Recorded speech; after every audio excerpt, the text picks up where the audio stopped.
Merci. 983. Merci, Monsieur le Président. Messieurs les ministres, chers collègues, je suis attachée à la mise en œuvre de ce pass sanitaire, seul gage pour limiter la diffusion de ce virus et sécuriser les Français. Mais je suis aussi attachée au caractère acceptable et accepté des mesures que nous prenons et que nous mettons en œuvre. On a tous un rôle à jouer de pédagogie, tous les bancs, de pédagogie, d'information les plus objectivées possibles et s'appuyant sur des faits et des données scientifiques. On a aussi un rôle d'écoute de nos concitoyens. Et nous avons, comme je disais hier, la responsabilité de placer les curseurs des contraintes imposées aux Français. Et nous le savons tous, ces contraintes sont très lourdes pour l'ensemble de nos concitoyens. Et on a à mesurer le bénéfice-risque, à l'image du gouvernement qui est sans cesse dans cette réflexion. Le bénéfice, c'est bien entendu la protection des Français. Le risque, c'est celui de la diffusion du virus, c'est celui du non-respect des mesures que nous prenons, parce qu'elles ne seraient pas acceptées, parce qu'elles ne seraient pas comprises, ou parce qu'elles ne seraient pas applicables, parce que trop rapides.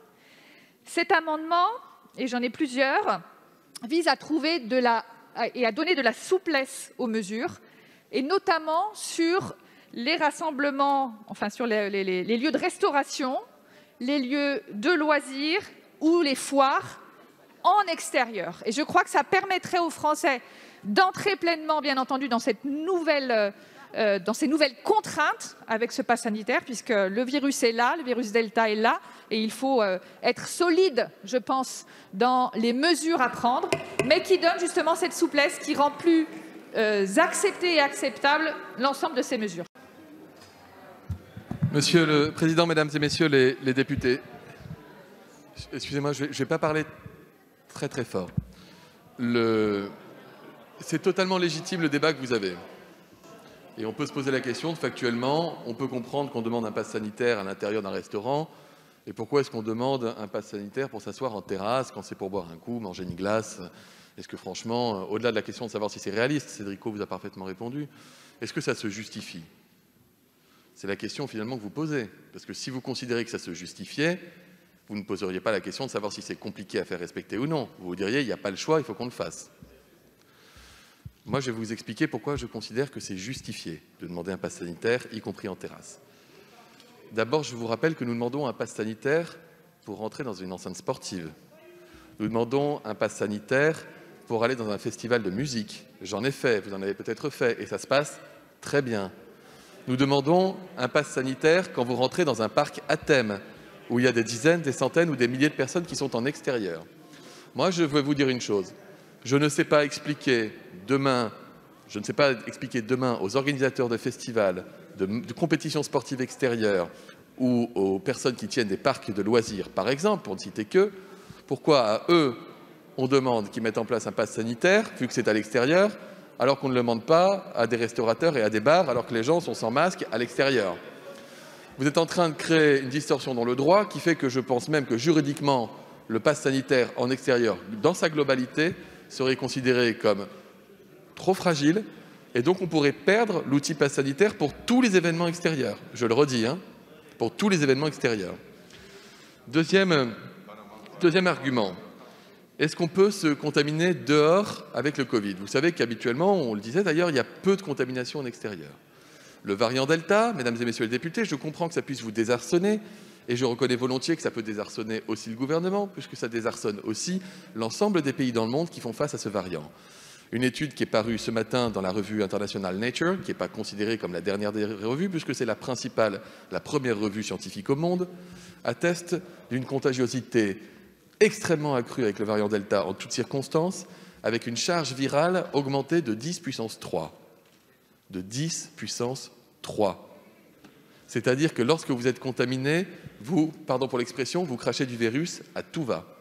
Et il y a eu des pays qui ont mis en place des systèmes de contact tracing, qui ont attesté qu'il y avait même des contaminations de personnes qui étaient assises en terrasse, du simple fait que des gens étaient passés à côté, avaient pu tousser par exemple, et des gens se sont retrouvés contaminés à l'extérieur. Donc la question, est-ce qu'on peut se contaminer en terrasse d'un restaurant ou d'un café? La réponse est oui. Et oui.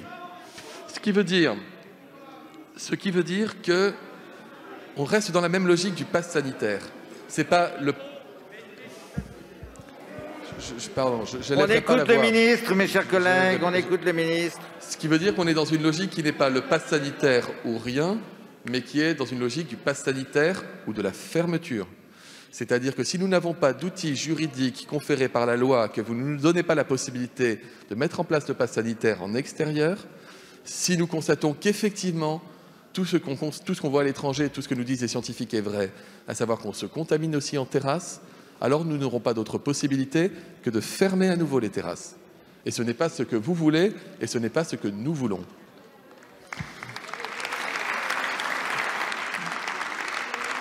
Ensuite, quand vous allez boire une bière, un café, ou vous allez manger une glace en terrasse, il peut arriver quelque chose d'assez humain, en fait. C'est que vous avez peut-être besoin d'aller aux toilettes, par exemple. Ou vous avez peut-être besoin d'aller régler à l'intérieur. Ou vous avez peut-être besoin d'aller vous laver les mains. Donc les gens qui sont à l'extérieur sont amenés à rentrer à l'intérieur. Et excusez-moi, on est vous et moi en contact dans nos quartiers, dans l'endroit où on travaille, où on évolue, avec des bars. Mes chers collègues, on écoute le Ah, ministre, franchement, on souhaite qu'il réponde à vos questions, il répond, écoutons-le. Vous savez très bien comment ça se passe dans la vraie vie. Quand vous avez un bar extérieur ouvert, vous avez des gens qui sont nombreux parfois dehors, parfois plusieurs dizaines, parfois même plus de 100 qui sont dehors, qui boivent un coup, debout, assis, et qui vont rentrer, qui vont sortir du bar. Et vous ne pouvez pas demander à un restaurateur de vérifier qu'une personne qui n'aurait pas de passe sanitaire à l'extérieur, au moment où il va rentrer dans le bar, eh ben, c'est pas là que vous allez l'empêcher de rentrer. Donc en fait, vous complexifiez le quotidien des restaurateurs et vous mettez en péril leur commerce. Je vous le dis, vous mettez en péril leur activité. D'ailleurs, ce n'est pas ce qu'ils demandent. Ce qu'ils demandaient, les restaurateurs, et là où il y avait beaucoup de pression, et vous l'avez tous ressenti, là où il y avait beaucoup de pression, c'est que les restaurateurs, pour un certain nombre d'entre eux, ne voulaient pas. Ils étaient prêts à contrôler le pass, mais ils ne voulaient pas contrôler l'identité de leurs clients.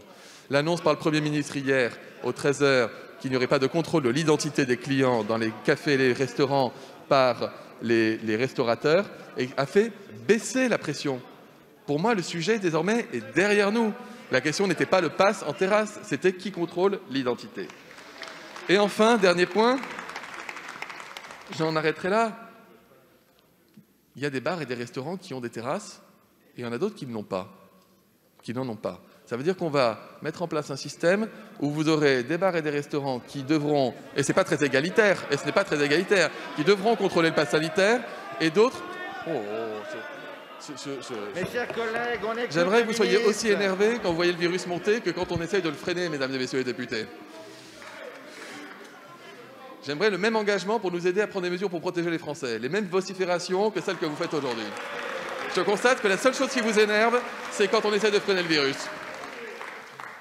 Donc ce ne serait pas du tout égalitaire entre les bars et les restaurants. Donc je le redis, ce n'est pas une demande des restaurateurs, ce n'est pas une mesure qui serait conforme avec la lutte contre le virus, ça met en péril l'activité même des commerces, ce n'est pas ça ou rien, c'est ça ou la fermeture, c'est ce que je crains réellement, et c'est tenir compte de la vraie vie telle que fonctionnent les terrasses de nos bars et nos restaurants. Merci.